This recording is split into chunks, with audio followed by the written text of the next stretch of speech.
Origens da abordagem clássica. Então, este vai ser o assunto do vídeo de hoje. Estou construindo uma playlist nesse canal sobre teoria geral da administração e o livro-texto base que eu estou utilizando é este aqui. Tem um link na descrição, inclusive. É um livro bastante clássico, bastante utilizado, inclusive, nas faculdades de administração. Introdução à teoria geral de administração de Alberto Chiavenato. Eu estou no capítulo, na parte 3, no início ainda, no capítulo 3, na parte 3, e estou tratando sobre a abordagem clássica da administração. Já falei sobre a escola da administração científica,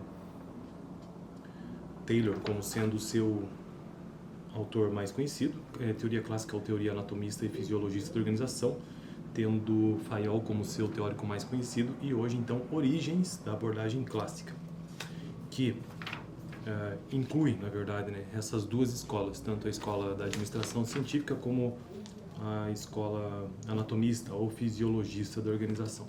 Então, vamos ao assunto de hoje. Origens da abordagem clássica. As origens da abordagem clássica remontam às consequências geradas pela Revolução Industrial.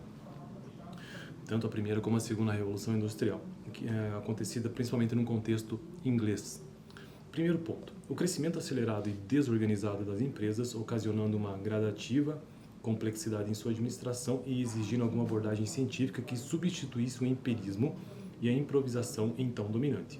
O aumento do tamanho das empresas leva à substituição das teorias de caráter totalizante e global, conforme o capítulo anterior, por teorias microindustriais de alcance médio e parcial, como será visto nos próximos capítulos.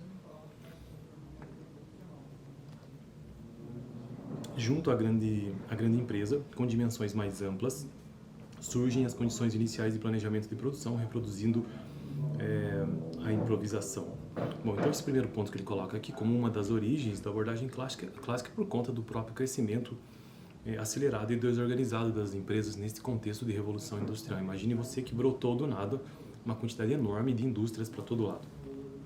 Segundo ponto, a necessidade de aumentar a eficiência e a competência das organizações para obter o melhor rendimento possível dos recursos e permitir a concorrência, a competição entre as empresas. Com a substituição do capitalismo liberal pelos monopólios, instalou-se nos Estados Unidos entre 1880 e 1890 a produção em massa, que aumentou o número de operários nas indústrias. Era preciso evitar o desperdício e economizar mão de obra. Surgiu a divisão de trabalho entre os que pensam gerentes e os que executam os operários. Os primeiros fixam padrões de produção, descrevem cargos, determinam funções, estudam métodos de administração e normas de trabalho, criando as condições econômicas e técnicas para o surgimento do Taylorismo e do Fordismo nos Estados Unidos e do Fayolismo na Europa. A abordagem clássica da administração será discutida também no capítulo sobre administração científica, no capítulo 3, que é o próximo agora, e depois no capítulo sobre a teoria clássica, no capítulo 4. Então, a científica, capítulo 3, 4, a clássica, ou então a anatomista. Nesses dois capítulos será descrita a ideia abrangente da abordagem clássica, bem como suas características e seus modelos de aplicação. A intenção é mostrar o figurino de administração utilizado em empresas americanas e europeias. Então, veja que no contexto americano, o que é determinante, pelo que nós vimos aqui, o que dominou, na verdade, Taylorismo, ou seja, a administração científica. E no contexto europeu, o Fayolismo, ou Fayolismo, então do Henry Fayol. Então, utilizado em empresas americanas e europeias nas primeiras décadas do século XX e apresentar suas adequações e vantagens, bem como suas restrições e falhas. Eu fico por aqui. Não, deixa eu finalizar o vídeo de hoje apresentando um desdobramento da abordagem clássica. Então, esta abordagem clássica da administração, ela possui duas vertentes, como eu já mencionei. Então, a administração científica e a abordagem científica e a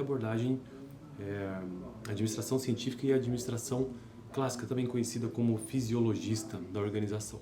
Sendo que a administração científica tem como seu principal nome o Taylor, e mais no contexto americano, todas essas duas teorias estão num período histórico ali da Revolução Industrial. E já num contexto europeu nós temos então o Fayolismo ou então o Henry Fayol. E aí eu tenho aqui no livro um desdobramento da abordagem clássica, que são essas duas vertentes. Vamos ver então o que diz o texto. A abordagem clássica da administração se subdivide em duas, né? Administração científica, com o Taylor, e administração clássica, com o Fayol. A administração do Taylor, ela tem uma ênfase nas tarefas, na produtividade, né? Principalmente na tarefa em si, enquanto que Fayol, ou a teoria clássica, tem uma ênfase na estrutura. Então, a administração científica está pensando nas tarefas, enquanto que a administração de Fayol está pensando na estrutura em si. Eu fico por aqui e no próximo vídeo vamos entender um pouco sobre a cronologia da abordagem clássica, os autores. Esta playlist de Teoria Geral da Administração faz parte de outras playlists sobre administração de empresas, juntamente com a administração de recursos humanos, administração estratégica, administração financeira, administração da produção e administração de marketing. Este vídeo específico de TGA, ou seja, de Teoria Geral da Administração, eu trago aqui no canal toda segunda-feira. Eu fico por aqui. No vídeo passado eu tratei sobre a teoria clássica ou teoria anatomista e fisiologista da organização, ou seja, Fayol. Vou deixar aqui no final. Valeu!